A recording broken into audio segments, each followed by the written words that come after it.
Honorable members, farewell to retiring members.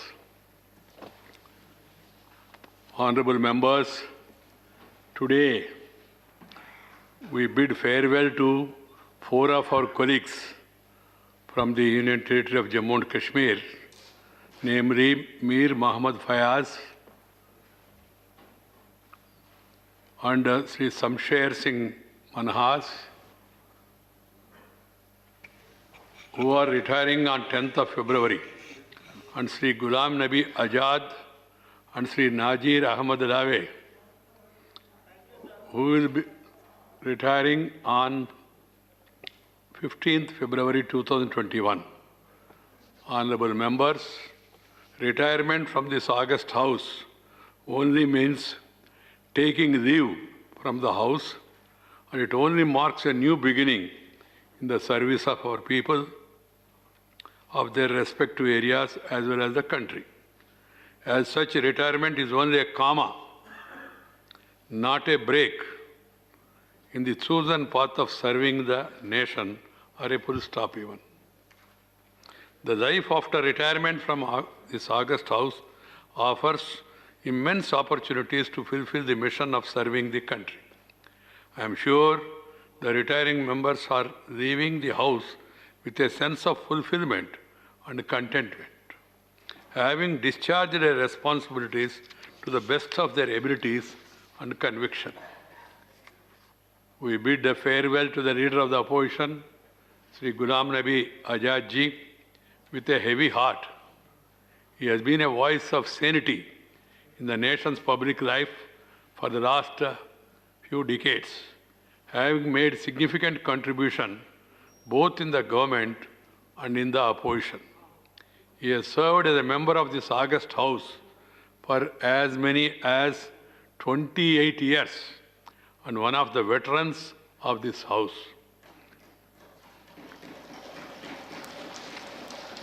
Sri Azad ji has been rightly honored with the Outstanding Parliamentary Award for the year 2015. As a member of both the House of Parliament, Sri Azad conducted himself in an exemplary manner and has been a role model for the first-time members. He speaks softly but conveys his point of view effectively, which should be the way. During the last 3 years as chairman of this august house, I have benefited richly from the inputs and wise counsel of Sri Ghulam Nabi Azad ji in resolving various difficult situations. As the chairman, I will be missing the service of Sri Azad ji.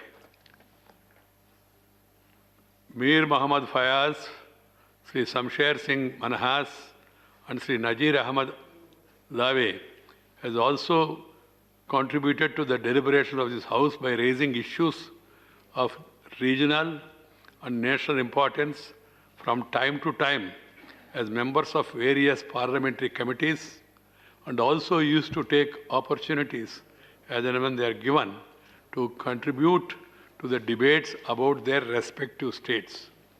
As they hail from a sensitive state, Jammu Kashmir and the Union Territory of Ladakh and the Union Territory now of this province, they always represented the will of the people in their own way to bring to the attention of this august house. I place on record my appreciation for the courtesy, consideration and cooperation extended to chair by the retiring members. I hope that the retiring members will continue to serve the people in different capacities with the same zeal, enthusiasm, vigor, and spirit of service which they have exhibited in this house. You are all only retired, but not tired from offering public service.